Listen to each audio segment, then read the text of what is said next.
The happening is just a random coincidence. How you experience the happening is your own decision, your own doing. In other words, your karma.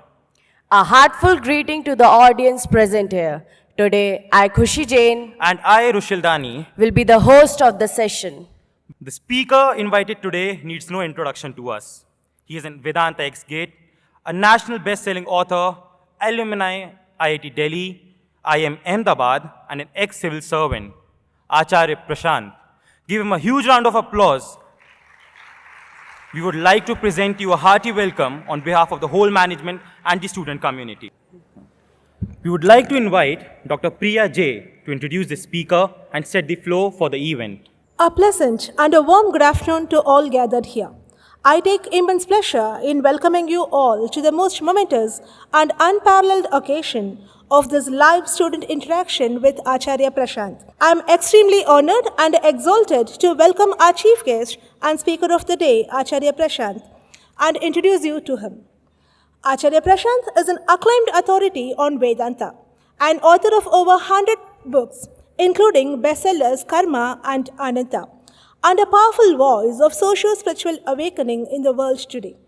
After graduating from IIT Delhi, Acharya Prashant went on to qualify both UPSC and CAT in the same year. After 2 years at IIM Ahmedabad and a few years at corporate, he found himself a higher calling of spreading the ancient wisdom of Vedanta among the masses, and for that purpose, founded his mission, which is at the forefront of creation of a new humanity through intelligent spirituality. As a response to the situations mankind face today, Acharya Prashant has taken the solemn project of bringing the essence of Vedanta to the world today. His calling is to bring pure essence of Vedantic spirituality to all and apply it to solve today's problems. These problems of today are born out of man's ignorance towards himself, and therefore they can be solved only by sincere self-knowledge. Today, Acharya Prashant's movement has touched the lives of tens of millions of individuals through his direct contact with people and through various virtual interactions. He continues to bring clarity to us all. Welcome, sir. I welcome the special guests of the day who have honored us with their presence. Once again, a warm welcome to you all and wishing you a fruitful interaction. Thank you. Good afternoon, Acharya ji. My name is Sonali and I am from BCom. My question is it starts off with how and when we have to take certain decisions, but it becomes very difficult for us to decide on what we want to go on with a lot of other things on our plate. So there's this inner voice that tells us to go for what we are passionate about, but on the same side, our brain tells us that think logical, think practical. So in this situation, what are we supposed to do? Who are we supposed to listen to? Is it the intuition that is within us, or the brain that is trying to convey something to us? You have to, first of all, consider the reality of what you are passionate about. The questioner is saying that in moments of decision making, do we go with our passion or with our logic and rationality, as the mind suggests it to us? So, I begin with passion. First of all, inquire into it, and that should be the first thing, because one is obviously biased towards her passion.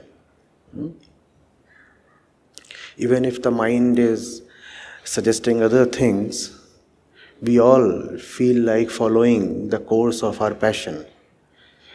Since passion appeals so much to us, and we feel like leaning towards it very automatically, why not figure out the truth of the passion? What makes you passionate about something? from where did one pick up her passion? Was one always passionate about such a thing? Because, you see, there are certain decisions that require a lot of investment. Sometimes when you decide to follow the direction of your passion, it may consume a lot of your time, your energy, and also the decision might be not easily reversible. So before you commit yourself to any such thing, especially the thing you feel strongly passionate about, it is important to inquire a little.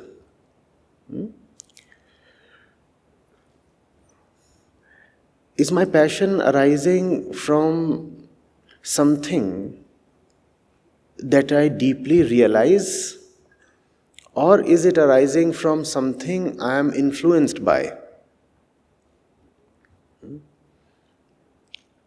Because once something takes the name of your passion, we usually just ignore asking what its real source is. I'm imploring you to ask, is this passion really my passion, or have I borrowed it from somewhere? In India, for example, a lot of people would be passionate about the sport of cricket. A lot of people are passionate about movies.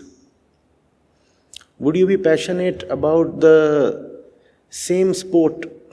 Were you born in Brazil or Russia, or even in China, or in the US? So is this passion then really yours? Till your class 12th, you lived at a certain place and there was a certain environment. And then let's say you come over to Bengaluru. And here the environment is totally different and it captivates you. There is a lot of glamour, glitz, attraction. It starts possessing you. And certain elements of your environment you start feeling very strongly about.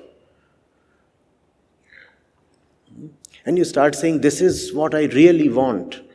Now, is that what you really want, or is that what you have been made to really want? Is that me or the forces acting upon me? It's a very crucial question, especially in the life of young people. It must be that way. Unfortunately, often it is not. We do not give it the importance it deserves, this question. These feelings, these passions, where have I gathered them from? We believe, and it's just a hollow belief, that whatever we feel is something internal to us. That all feelings arise from an internal point and we want to call that point as the heart or something. No. Most of that which we feel and most of our thoughts, they are deeply influenced things. It's like somebody is controlling us via a remote control from the outside. And we are dancing to an external tune, singing somebody else's song. And not only are we dancing to somebody's tune and singing somebody's song, we also feel that the song and dance is our own. It is not. And because it is not your own, very soon you will be disillusioned. Very soon you will find no sense in that music, in that dance, in that passion, in that feeling. in that attraction, all that will lose meaning. And then what will happen? Because we are disappointed with one external influence, we simply become open and available to another external influence. And then something else comes and possesses us. And for a while, it gives us hope. We start calling the new feeling, the new passion, the new whatever as our own. So passion is a wonderful thing. I really want more people have the courage to follow their passion. But as I say that, I also realize that in the name of passion, all kinds of conditionings and influences and therefore bondages operate. Conditioned passion is deeply dangerous.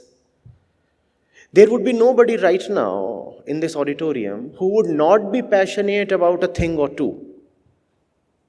All of us have our own pet passions. The problem is they are neither our own nor are they our pets.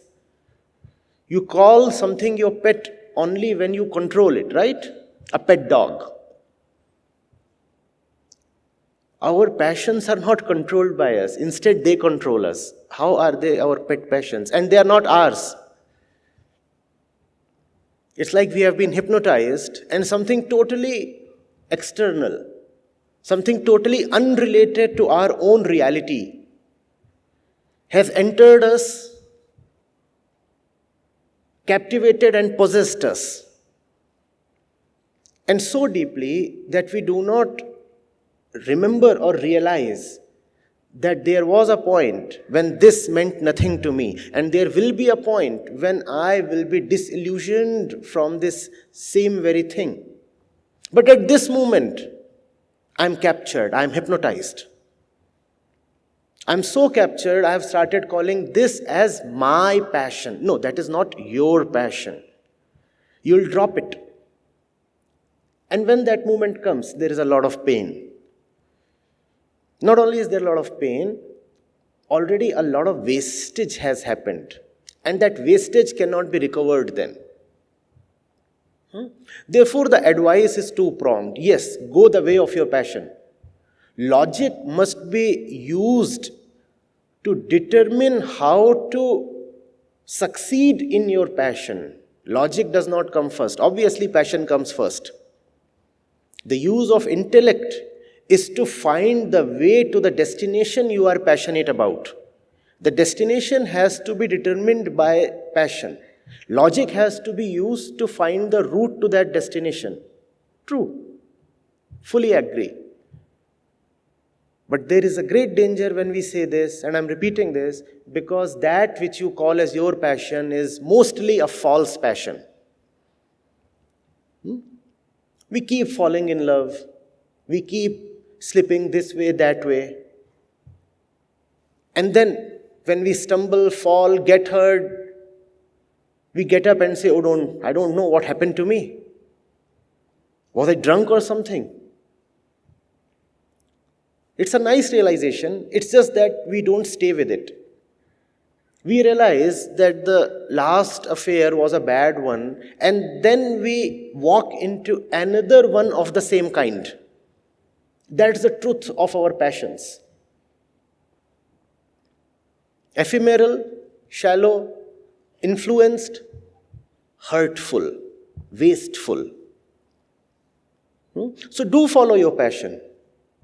Logic must ideally be subservient to passion. True. But check your passion 10 times before you commit yourself to it. Which basically means you need to understand your own mind quite clearly. What do I fall prey to? What do I suddenly start feeling attracted to? Do I have an inner algorithm that the world can crack and therefore enslave me?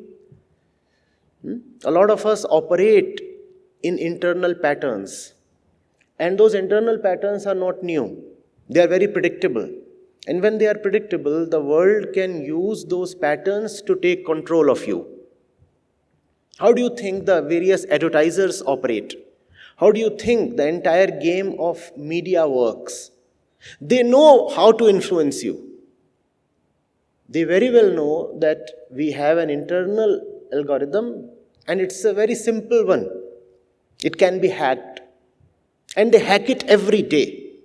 And they make us feel very strongly attracted to things that are inherently useless for us. But we feel attracted. We feel attracted, and then we commit our money, our time, sometimes our entire life to something that has no value actually. Right? So it is not just persons that deceive us. There are entire systems, huge institutions that are working just to split you open, then enter your mind and then control you from there. Which is all very unfortunate, right? And remember, the ones who want to control are especially looking out for young people to control. Because these are the ones that have A, energy, B, a lot of exuberance, C, a life to live. Therefore, these would be the most useful slaves. They have another 60 years to live. If I can capture them, I have guaranteed myself 60 years of nice service. Additionally, he is going to earn now. And he is very vulnerable as well, because this is a period of hormonal activity. Right? So, passion should have been a beautiful word. Unfortunately, it is one of the most dangerous words you should be very cautious of. Do follow your passion, but with utmost care. Following something random in the name of passion is obviously not wise.